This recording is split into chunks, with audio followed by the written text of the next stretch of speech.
देखिए, नेपाल के कई शहरों में सांप्रदायिक हिंसा भड़कती हुई दिखाई दी। सांप्रदायिक हिंसा में 3 लोगों की मौत हो गई है और विराटनगर समेत कई शहरों में हिंसक प्रदर्शन हुआ है। धनुषा, सिराहा और वीरगंज में कर्फ्यू लागू है। पीएम बालेंद्र शाह ने शांति की अपील की है और हिंसाग्रस्त इलाकों में नेपाली सेना की तैनाती भी कर दी गई है।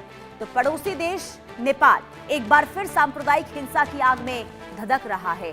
दरअसल नेपाल के कोशी और मधेश प्रांतों में बीते 1 सप्ताह से सांप्रदायिक हिंसा ने अब विकराल रूप ले लिया है। हिंसा में मरने वालों की संख्या बढ़कर 3 हो गई है। हालात बिगड़ने के बाद धनुषा, सिराहा और वीरगंज के कई इलाकों में अनिश्चितकालीन कर्फ्यू लागू कर दिया गया है, जबकि सुनसरी जिले में पहले से लागू कर्फ्यू भी अनिश्चितकाल के लिए अब बढ़ा दिया गया है, क्योंकि नेपाल में हालात बिगड़ गए हैं, स्थिति बहुत ज्यादा खराब। और ऐसे में पुलिस के साथ साथ नेपाली सेना भी सड़कों पर तैनात कर दी गई है। और नेपाल के प्रधानमंत्री बालेंद्र शाह ने राष्ट्र के नाम संबोधन में लोगों से शांति और सद्भाव बनाए रखने की अपील की है। उन्होंने निष्पक्ष जांच का भरोसा देते हुए ये कहा है कि हिंसा के जिम्मेदार लोगों के खिलाफ सख्त कार्रवाई होगी। साथ ही काठमांडू में सर्वदलीय बैठक बुलाकर हालात सामान्य करने की कोशिश शुरू कर दी गई है। जो ताजा हिंसा हुई है वो शुरुआत सुनसरी जिले से हुई, जहां देवानगंज में कांवड़ यात्रा के दौरान डीजे बजाने को लेकर 2 समुदाय आपस में भिड़ते हुए नजर आए, विवाद हुआ। और इसके बाद सिराहा, वीरगंज और आसपास के इलाकों में भी हिंसा फैलती चली गई। कई जगहों पर तो आगजनी हुई है, तोड़फोड़ हुई, दुकानों में आग लगने की घटनाएं सामने आई हैं। सोशल मीडिया पर वायरल वीडियो भी हालात की अफवाह जो भयावह तस्वीर है वो दिखाती है। इधर विराटनगर समेत कई शहरों में विभिन्न हिंदू संगठनों ने विरोध प्रदर्शन पर दोषियों के खिलाफ कड़ी कार्रवाई की मांग की है। प्रशासन ने 5 या उससे अधिक लोगों के एकत्र होने पर फिलहाल के लिए रोक लगा दी है और लोगों से अफवाहों से बचने की अपील की गई है। कानून व्यवस्था बनाए रखने की भी अपील भी की जा रही है। लेकिन नेपाल के भारत नेपाल सीमा से सटे इलाकों में इस वक्त सुरक्षा व्यवस्था कड़ी की गई है। ये 2 तस्वीरें नेपाल की मौजूदा हालात को बताने के लिए काफी है। कांवड़ यात्रा निकाली गई थी, जिसके बाद बवाल इस कदर बढ़ा क्योंकि डीजे बजाने को लेकर ये पूरा विवाद जो है वो बढ़ता चला गया और आगजनी तोड़फोड़ की ये तस्वीर अभी नेपाल की स्थिति को भयावह बना रही है। हमारे साथ कर्नल टीपी त्यागी सर डिफेंस एक्सपर्ट के तौर पर जुड़ चुके हैं। बहुत स्वागत है सर आपका इंडिया न्यूज पर। ये नेपाल में सर जो ये स्थिति इस वक्त देखने को मिल रही है, कांवड़ यात्रा निकाली गई, डीजे बजाने को लेकर, अब सोचिए कि हालात इतने ज्यादा वहां पर खराब हो गए हैं कि स्थिति संभालनी मुश्किल हो गई है। आखिर ये स्थिति क्यों नेपाल के अंदर? देखिए, ये असर है वीडियोस का, जो वीडियो वायरल हुए हैं, और वो जो वायरल वीडियो है वो कसदन जो लोग नहीं चाहते कि शांति बनी रहे नेपाल में, उन्होंने वायरल किए हैं। एक यूटिलिटी पोल के ऊपर कम्युनिटी फ्लैग्स को हटाने से किसी एक रिलीजियस पार्टी का वहां से शुरुआत हुई और फिर शुरुआत हुई डीजे के बजाने से। ज्यादा साउंड के ऊपर, ज्यादा डेसिबल के ऊपर जब डीजे बजाया गया तो एक कम्युनिटी को एतराज हो गया कि ये कांवड़ यात्री ऐसा क्यों कर रहे हैं। अच्छा, ये नॉर्मल है। ये जहां भी कहीं हिंदुओं की यात्रा निकलती है, वहां पे जो मुस्लिम समुदाय के लोग हैं, खास तौर पे उस जगह से जहां से यात्रा निकल रही है और वो सेंसिटिव एरिया में रह रहे हैं, तो वहां पे वो उपद्रव करते हैं। This has been happening in number of countries, number of times. लेकिन ताज्जुब इस बात का है कि नेपाल की पार्लियामेंट में राष्ट्रीय स्वतंत्रता पार्टी के हेड ने ये कहा है कि साहब, ये जो रिलीजियस कम्युनिटीज हैं, इन्हें एक दूसरे के खिलाफ पिच किया जा रहा है बाय पॉलिटिकल पार्टीज। मींस कि ये ऑन द ग्राउंड जो दिख रहा है उससे ज्यादा ये पॉलिटिकल पार्टी द्वारा किया जा रहा है। नेपाल के अंदर ऐसा नहीं होता जनरली, क्योंकि वहां पे हिंदू और मुस्लिम कम्युनिटी एक लंबे समय से रहते चले आए हैं। मुस्लिम वहाँ बहुत ज्यादा माइनॉरिटी के अंदर है, तो वहां तो ऐसा होने के चांसेस भी नहीं हो सकते जब तक मुस्लिमों के पीछे कोई ना कोई पॉलिटिकल पैट्रोनेज ना हो। और ये बात कही गई है राष्ट्रीय स्वतंत्रता पार्टी यानी कि आरएसपी के द्वारा।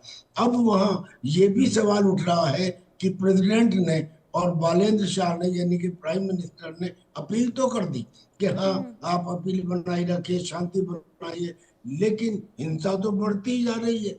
3 लोग मारे जा चुके हैं। कप्तानगंज से प्रारंभ हुई ये हिंसा विराटनगर तक पहुंची। जी। विराटनगर के अंदर भी एक की डेथ हुई है, 3 लोग मारे जा चुके हैं। अभी तक हिंसा कंट्रोल में नहीं आई है। पुलिस को भी भेज दिया, मिलिट्री को भी भेज दिया, दोनों लगे हुए हैं। ये भी कह दिया कि हमारी पॉलिटिकल पार्टी की एक मीटिंग होने वाली है, लेकिन ये सब नाकाफी नजर आ रहा है। अब यहाँ मैं एक बात ऐड करना चाहता हूँ। हिंदुस्तान का सबसे नजदीकी पड़ोसी और हमारे साथ में पुराने सांस्कृतिक संबंध, रोटी बेटी का संबंध हमारे साथ नेपाल का है। अगर हिंदुस्तान में बारिश होती है तो नेपाल के लोग छाता निकाल लेते हैं, यानी कि इस किसी का संबंध है। इसका मतलब ये है कि जो नेपाल में हुआ, नेपाल के बॉर्डर से सटे हुए भारत के वो हिस्से, खास तौर से बिहार के वो हिस्से, वहां तक भी ये कम्युनल वायलेंस फैल सकती है। लिहाजा हिंदुस्तान को इसमें सतर्क होने की आवश्यकता भी है, और ये आवश्यकता भी है कि हम वो सब मेजर्स लें जिससे नेपाल के अंदर जो ये कम्युनल हिंसा हुई है इसके ऊपर रोक लगाई जा सके। यानी कि हमें वहाँ पॉलिटिकली और डिप्लोमेटिक लेवल के ऊपर इंटरवीन करना चाहिए। यानी कि नेपाल की राजनीति में जो इस वक्त मतभेद देखने को मिल रहा है उसका नतीजा हम सड़कों पर देख रहे हैं नेपाल के अंदर। लेकिन सर ये बताइए, ऐसे समय में भारत और नेपाल के बीच में सुरक्षा सहयोग को लेकर कैसे आगे कदम, क्योंकि आप बता रहे कि स्थिति नेपाल के अंदर खराब है, तो आसपास जितने भी भारत से लगती जो सीमाएं हैं वहां के जो इलाके हैं वो उसमें हालात खराब होने की संभावना है। ऐसे में कैसे सुरक्षा सहयोग को लेकर आगे समन्वय बनाया जा सकता है, कैसे आगे बढ़ा जा सकता है सर? नहीं, देखिए हमारे नेपाल के साथ में संबंध है। हमारे लोग नेपाल के अंदर जाते हैं, नेपाल के लोग हमारे यहाँ आते हैं, और खास तौर से बिहार का वो एरिया है। तो और जो हमारे राजदूत हैं नेपाल में, नेपाल के राजदूत हैं यहाँ, तो हम एक दूसरे के साथ संपर्क करके उनको रास्ता बता सकते हैं। अगर आवश्यकता हुई और ये कम्युनल वायलेंस नेपाल में ज्यादा बढ़ी और नेपाल की आर्मी और पुलिस उसे कंट्रोल करने में असमर्थ हुई, तो बहुत मुमकिन है कि हमें भी उसमें कुछ उन्हें सपोर्ट देनी पड़े। चाहे वो सपोर्ट इस फॉर्म में हो जैसे ड्रोन सपोर्ट होती है, इंटेलिजेंस सपोर्ट होती है, रिकॉनाइसेंस होती है, सर्विलेंस होती है। वो इसलिए ज्यादा जरूरी है कि हमें अपनी सुरक्षा भी करनी है। हमारी सुरक्षा का मतलब ये है कि अगर नेपाल के अंदर कम्युनल वायलेंस है हिंदू मुस्लिम, वो हिंदू मुस्लिम तो हिंदुस्तान के अंदर हर तीसरे रोज कहीं ना कहीं होता है। खास तौर पे फुल उस एरिया में हो सकता है जहाँ, क्योंकि यहाँ पे बिहार बॉर्डर के ऊपर तो बहुत सारे, और यूपी बॉर्डर के ऊपर बहुत सारे मदरसे बने हुए हैं, लाखों में है वो मदरसे। उन मदरसों के अंदर सिखाया ही ये जाता है। एक दिक्कत इस बात की है, हालांकि चाहे इसे माने या ना माने, लेकिन कुरान में ये लिख दिया है कि जो अल्लाह को नहीं मानता वो काफिर है, और काफिर को मारना जायज है, और काफिर की प्रॉपर्टी को लूटना माले गनीमत है। ये बात होने की वजह से कहीं भी जहाँ हिंदू और मुसलमान आमने सामने आते हैं और बड़ी तादाद में आमने सामने आते हैं, तो क्लेशित होने के चांसेस रहते हैं। आज तक 1947 से पहले भी और आज तक भी ये बात समझ में नहीं आ रही है कि इसका रास्ता क्या है। और ऊपर से भड़काने वाला है पाकिस्तान। वो पाकिस्तान के जो मुल्ला मुनीर हैं वो कहते हैं हमारे धर्म अलग है, हमारी नीति अलग है, हमारे उद्देश्य अलग है, हम अलग अलग है। तो वो अलगाववादी जो बीज है जो बोया जा रहा है पाकिस्तान के द्वारा, उसका इफेक्ट या रेमिफिकेशन आपको सब जगह नेबरिंग कंट्रीज में, बांग्लादेश हो या नेपाल हो या हिंदुस्तान हो, सब जगह दिखाई दे रहे हैं। बांग्लादेश के अंदर भी यही हो रहा है। वहां पे भी जो जमाते इस्लामी है या उसके साथ में हिजबुल मुजाहिदीन है, अब तो वहां पे जैश ए मोहम्मद और लश्कर ए तैयबा के लोग भी पहुंच गए हैं। वहां पे भी उनका यही है कि भी ये माइनॉरिटी है, इनके कस्टम्स अलग हैं, हमारी आइडियोलॉजिकल सुपीरियरिटी है, तो we are the master. Hindustan में वो ये समझते हैं कि अंग्रेजों के आने से पहले तो हम ही हिंदुस्तान के मालिक थे, लिहाजा अंग्रेज जब गए हैं तो वापस हम ही को मिलना चाहिए था। और हिंदुस्तान ये समझता है कि हमारा हिंदुस्तान है, हम सबसे ज्यादा है, लिहाजा हम नंबर वन सिटीजन है। और मुसलमान कहते हैं कि हम बराबरी में कैसे आ जाए, हम तो ऊपर है।